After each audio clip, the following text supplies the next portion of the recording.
30 degree Celsius তাপমাত্রায় এবং 2 atom চাপে একটি বেলুনের মধ্যে 24 গ্রাম অক্সিজেন গ্যাস আছে। 1 মোল অক্সিজেনের ভর 32 গ্রাম। অপরদিকে কোনো একটি পুকুরে উপরিদেশের বায়ুমণ্ডলের চাপ 1.5 atm, পানির ঘনত্ব 1050 kg metre per metre cube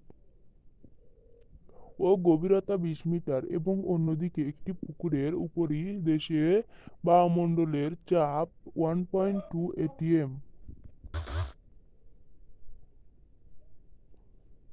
পানির ঘনত্ব 1000 kg metre per metre cube ও গভীরতা 25 মিটার।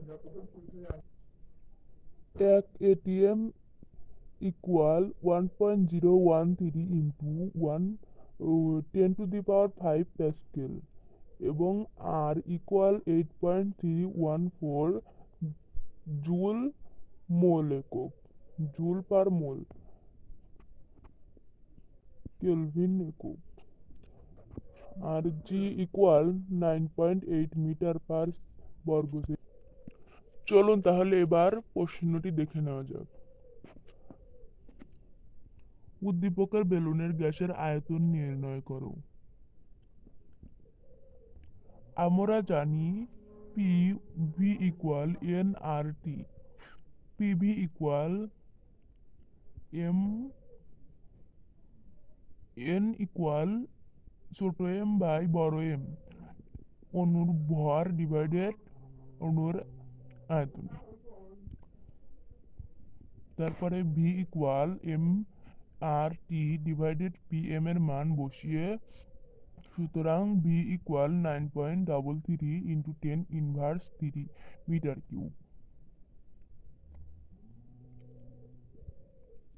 সুতরাং উদ্দীপকের বেলুনের গ্যাসের আয়তন 9.3 ইন্টু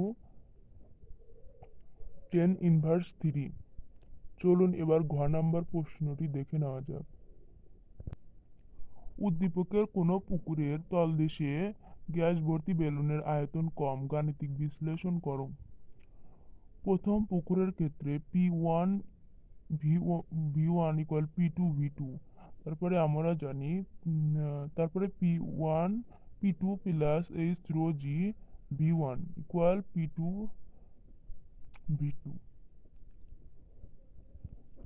উপর নিচে কনভারসেশন করে বি এর প্রথম আয়তন বের হলো 5.28 ইন্টু 10⁻³।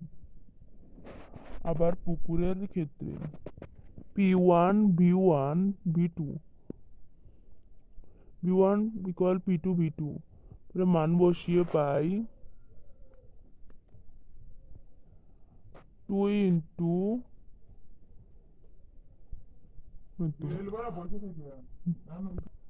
তারপরে V1 equal 5.157 into 10⁻³ metre cube. এখানে যেহেতু B1 বড় এবং ভি ডট ছোট, সুতরাং দ্বিতীয় পুকুরের তলদেশে বেলুনের আয়তন কম হবে।